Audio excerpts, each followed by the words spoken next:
place of eternal rest and worship, mound burials in later prehistory of Serbia.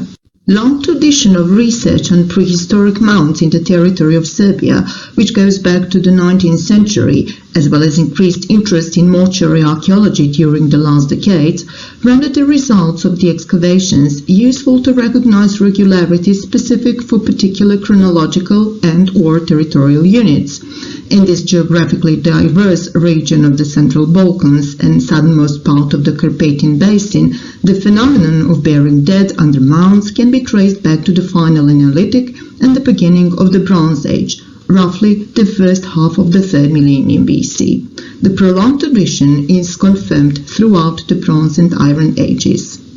Already the basic overview of the tumular necropolises, the starting point for which was the comprehensive book on the topography and typology of more than 1,100 analyzed prehistoric barrows in Serbia and Montenegro by Miroslav Lazic from 1989, revealed some very interesting facts.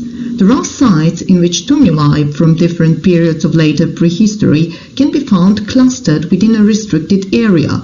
The earliest barrows from the late Neolithic are in northern part of Serbia, while tumular necropolises are the main characteristic of the Bronze Age in western Serbia. Additionally, in some cases, the same burial mounds were used by prehistoric populations from different periods, which means that several burial phases can be recognized within one tumulus. Moreover, some prehistoric mounds were even used as a special place for consecration in the Roman times, and some served as cemeteries for Christian communities in the medieval period. Let us go back to the 3rd millennium and the first barrows in the territory of Serbia. In research on the prehistory of the 4th and 3rd millennia BC, the early 21st century saw a strongly increased interest in issues pertaining to the expansion of steppe communities towards the North Balkan area and the Carpathian Basin. The most recent studies pointed to the significant role that migrations from the northwest Pontic area played in cultural and demographic transformations in Europe. These migrations primarily followed the natural route through steppe lowlands along the Danube and then the Tisa rivers. That is how the territory of Vojvodina became the target of the migration of steppe communities with eastern origins, dated to the late Neolithic and the beginning of the early Bronze Age. The territory of Vojvodina deserves a more detailed discussion due to both the strategic dimension of its location and the specific nature of relationships between steppe communities and the local late Neolithic and early Bronze Age populations. In the opinion of many scholars, this relationship was of great importance for shaping patterns of material and spiritual culture. Over 500 barrows have been recorded in Vojvodina, most of which probably links with prehistory, the late Neolithic and early Bronze Age in particular. History of research goes back to the end of the 19th century when Felix Miliker carried out the first excavations in the vicinity of Vršac in Banat. The most recent excavations were carried out within the framework of the Danubian Route of Yamnaya Culture project, realized by the Institute of Archaeology and Ethnology of the Polish Academy of Sciences in cooperation with the Vojvodina Museum in Novi Sad. In 2016, Ciganska Humka barrow was excavated in Šajkaš, and in 2017-2018, Medisova Humka in Žabalj. These were the first excavations of Eneolithic barrows in the Bačka region. Ciganska Humka in Šajkaš was around 50 meters in diameter and 2.5 meters high. The barrow was built in two phases. Two graves in a stratigraphic relationship were found in the central part of the mound. The younger grave, number 1, was dug into the mound on the older barrow and was associated with the Yamnaya culture. The pit was rectangular in plan, with rounded corners, and contained a timber structure resembling a chest, which can be seen on the figure 5. The bottom of the grave 1 was situated immediately above the wooden chamber of grave 2. Apart from the two graves, no other features were recorded in the barrow, while a single burial of a nomad, dated to the beginning of the Common Era, was discovered to the southeast of the mound. Thus, The mound reached its ultimate form already in the first half of the 3rd millennium BC. Investigated in 2017-2018, the Medisova Humka barrow is situated to the east of Žabalj in a place known as Stari Žabalj. There is a group of barrows there, some of which are very large. Medisova Humka was around 40 meters in diameter and 3.2 meters high. The stratigraphic analysis of the mound demonstrated that the barrow was raised in 2 stages. The older phase was connected with grave 4 and the barrow was around 20 meters in diameter and approximately 2 meters high at that time. Next, grave 1 was dug into its southern part and the added mound increased the barrow's total diameter to 35 to 40 meters. Recorded at the bottom of grave 4 were traces of 8 stakes driven symmetrically into the ground around the pit and remains of a rectangular mat on which the burial was placed. Traces of red pigment were also identified within the mat. Grave 1 was dug into the very edge of the older mound. Its younger chronological position is also evidenced by the fact that certain elements of grave 1 construction rested on a heap of yellow soil formed while digging grave 4. Unlike in Ciganska Humka, in Žabalj both graves link with the classical phase of the Amnaya culture, which is evidenced, among others, by their similar radiocarbon dates, circa 28 to 26th centuries BC. The investigation of the 2 barrows from the Šajkaška region of Vojvodina demonstrated that, as expected, these barrows link with the close of Eneolithic and contain burials of people from the steppe cultural circle of Eastern European origin.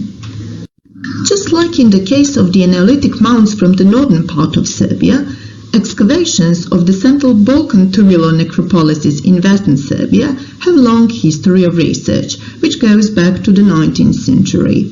In some of the necropolises, the same burial mounds were used by prehistoric populations from different periods, which means that several burial phases can be recognized within one tumulus.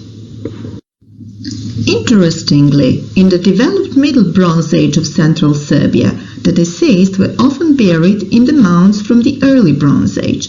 The mounds, comprising bi-ritual burials, as well as presumed cenotaphs, are characteristic of the northern and western part of the area, settled by the bearers of the Brezjak or West Serbian group of the Middle Bronze Age, while flat necropolises with incinerated deceased buried in ceramic urns appear to the east and are related to the Parachin culture.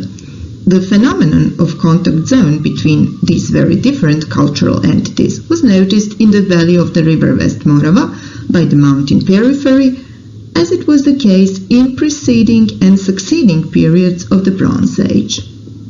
The Radzivina region of western Serbia, to the north of the left bank of the Jadar, the right tributary of the Drina River, the northernmost territory of the Brezjak or West Serbian group, provided a large number of prehistoric mounds.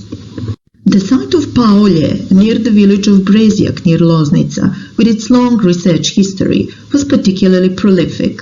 The first survey of the necropolis resulted in 30 mounds recognized. Further exploration led to the conclusion that the necropolis used to comprise approximately 50 mounds, out of which 15 have been systematically explored. Burial mounds from Paolje are typical calotte-shaped mounds with maximal height of 2 meters and 10 to 30 meters in diameter. Most of the Bronze Age graves belong to cremated deceased. In some of them, remains from the pyre were placed in urns, while in some they are scattered in the central part of the mound. Excavation of the biggest mound in the necropolis revealed skeletal burials and stone lining of the tumulus with earthen cover. In some of the explored tumuli, secondary burials from the Iron Age were registered, along with the primary Bronze Age graves. Complete absence or presence of very few objects of grave inventory in some of the mounds, as well as rich inventory in fewer mounds, speak in favor of social stratification inside the communities. We also allow the possibility that these differences in funerary practices are the consequence of application of some ritual rules connected with other elements of social identity, age, gender, marital status, etc., or the circumstances under which somebody passed away. If we go southwards to the West Morava Basin, we can recognize very similar funerary patterns. The necropolis at the site of Dubac in Jančići at the mountain Kablar can be taken as a representative of funerary practice characteristic for the West Serbian group of the Middle Bronze Age. The site Dubac comprised a group of 5 tumuli, out of which 3, number 1 to 3, were excavated in 1984 and 1985. Additional field prospection by the National Museum Čačak revealed 4 more mounds. Subsequent archaeological excavations, which were conducted by Katarina Dmitrovic in 2013 and 2014, provided us with some new pieces of information about the mounds number 7 and 8. As for the mound 1, its calot was formed of very large stones and earth. Ground dimensions of the mound were 13.5 by 13 meters and preserved height about 1 meter. Inside the mound there were 9 skeletal graves and 1 incinerated grave. The central grave was defined as the primary inhumation, above which there was a stone construction, while the rest of the graves were radially dug at a certain distance from the center. Periphery of the mound was lined by 2 concentric stone circles. The stones used for making the mentioned features in most of the cases had huge dimensions, resembling boulders. Fired earthen surfaces, indicative of elaborate funerary rituals, were detected on 3 places. Grave number 10 comprised an urn with incinerated bones dug into a mixed layer without any trace of soot on the northeastern side of the stone construction of the graves 4 and 5. A stone slab was found by the urn's rim, presumably serving as a lid. Grave goods were inserted into the urn's mouth above the incinerated bones, so that the torque must have been deliberately broken. The site of Savin Lakat near Prijepolje in the Lim basin of southwestern Serbia provides a confirmation that this region in the Middle Bronze Age was incorporated in the wide zone of the West Serbian group. Just like in the case of Kablar and Rajevina regions, the deceased were buried under barrows. The site comprised 3 barrows, one of which was excavated in 1990. 7 skeletal and some remains of incinerated graves with pottery, bronze and amber jewelry and stone tools were explored. The graves arrangement, along with complete way of burying, central place was reserved for individuals with elaborate grave constructions, indicates complex funerary rituals and social relations based on kinship and domination of most respectable family members. Connectivity of the prehistoric communities, facilitated by the rivers Lim and Ibar, mirrors in the funerary practices of the Novi Pazar region, situated in the southwestern corner of Serbia. 2 plateaus, Sjenica and Pešter, are surrounded by high mountains and are characterized by tumular necropolises. Despite not more than 10 mounds have been excavated so far, the practice of sharing the place of eternal rest during millennia of prehistory and early history has been confirmed at a number of necropolises. One of the most instructive was the necropolis at the site of Latinsko groblje in the village Glogovic. It consisted of 8 mounds arranged randomly, one next to another at a distance of some 10 meters. The biggest of them is the mound 1, which was 1.7 meter high and 25 meters in diameter. Burial practices were executed during 3 periods: the Bronze Age, the Iron Age and the Middle Ages. Mound 1 is the only one to have revealed burials from all of the mentioned periods, so it has been used for comparison with archaeological finds from both the other mounds at Latinsko groblje and the other Pešter necropolises that have been explored so far. Mound 1 was established by burials and their coverings, which had been laid down on several occasions. The primary mound was formed on a circular stone platform 10 meters in diameter, from which a peripheral stone circle and two grave constructions, first burial horizon, were preserved. Above it, but eccentric in position, was the younger mound with burials in urns, second burial horizon. Formation of the later, larger mound can be connected with the Iron Age burials. According to the grave's shapes, depths and inventory, two burial horizons can be sorted out. The final diameter of the mound, 14 meters, was reached by putting the peripheral stone circle. Neither the fourth nor the fifth burial horizon from the Middle Ages affected the shape of the mound. The graves from the third burial horizon from Latinsko groblje undoubtedly belonged to the Iron Age newcomers, which suppressed or assimilated aboriginal inhabitants of the whole Pešter plateau. They were recognized as the bearers of the Glasinac culture, who originated in eastern Bosnia and by the time enlarged their territory stretching to the western Serbian parts as well. The main sepulchral characteristic of this culture is tumular burial, confirmed by excavations at more than 30 sites in western Serbia, some of them being defined as princely.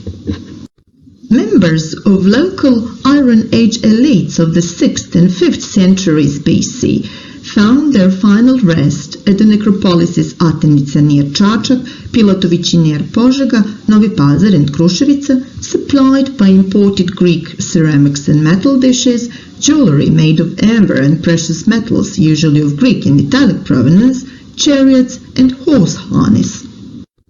In the case of the princely grave from the site of St. Peter and Paul Church in Novi Pazar, an older burial mound from the late Bronze Age housed the princely burial in the mid-1st millennium BC. The same space has been in use for Christian worship ever since the Middle Ages.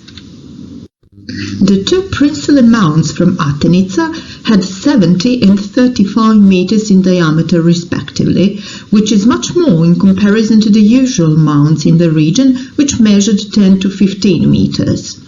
Their height was approximately 2 meters, but it was certainly much more at the time of their erection. Central grave constructions were made of stone, large in dimensions and with very complex structures. The inhumed deceased had a large number of luxurious items. Traditional name of the site, Kraljevske stolice, meaning royal chairs, echoes importance and significance of the place in the past. In Mound 1, medieval Christian communities buried their dead as if they wanted to establish connection with ancestral space and strengthen their identity. The site of Magura in Felix Romuliana in the Timok region of eastern Serbia provides a perfect example of usage of prehistoric burial place with mounds as a special place for consecration in the Roman times. The site of Magura in Gamzigrad is positioned on a high ridge which rises 1 kilometer to the east from the complex of Felix Romuliana belonging to the Roman Emperor Galerius.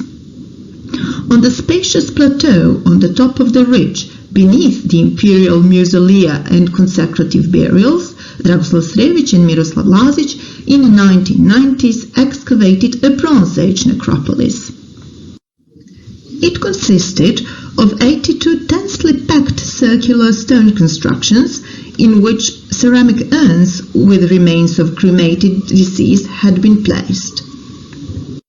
Grave inventory comprised pottery, very few bronze objects and decorated stone slabs used as lids for urns. Communities who buried their dead in Magura belonged to the local Gamzigrad group of the Middle and Late Bronze Age. Gamzigrad, Felix Romuliana itself, was the place of birth and burial of the Roman Emperor Galerius. Excavation campaigns, which started in 1953, revealed that Romuliana was a sacral memorial complex of monuments consisting of a fortified palace and mausolea with consecrative monuments and a tetrapylon on the neighboring ridge of Magura. The two mausolea and two consecutive monuments in the form of huge tumuli were built about 1 kilometer to the east from the main gate of the palace on the top of the Magura ridge. The monumental tetrapylon was constructed on the access road. The mausolea were used for burials of Galerius and his mother Romula, while the tumuli marked the places of ritual of their apotheosis. Funerary archaeology has its base in archaeological evidence, funerary architecture, grave inventory, bodily remains and traces of their previous treatment. Archaeological evidence particularly sheds light on the final stages of the funerary sequence, the disposal of the bodily remains of the deceased deposited in the place of eternal rest. There are clear patterns to be observed in the way in which this was done, showing that there were culturally specific ideas on the right way to treat and represent the remains at this stage of the burial. Prehistoric graves can be approached as a direct evidence of social structure and social complexity. Additionally, they can provide information on mobility and connectivity of the communities, their shared or changed perception of the landscape in which they lived and buried their deceased. In the case of tumular necropolises in Serbia, seldom do we have a chance to claim exact continuity in burial practice. Still, sharing the same place of burying dead and practice of ancestral cults and possibly other varied ritual actions by different communities from the past is under no doubt. That is why we chose to put an emphasis on some key sites which could provide a short insight into the funerary landscape of the last 3 millennia BC.